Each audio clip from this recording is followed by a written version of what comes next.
Hey everybody, once again welcome back to Financeable YouTube channel.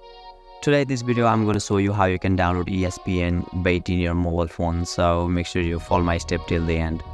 First of all, you need to search for ESPN bait in your App Store or Play Store. Now you will be able to see an app at top where it is distinguishable by its logos on the screen, and it's developed by Disney. And don't forget, you'll find the download option at right side. Just click on it and your download will begin automatically. So finally, once your download gets complete, click to open and you will be able to access it.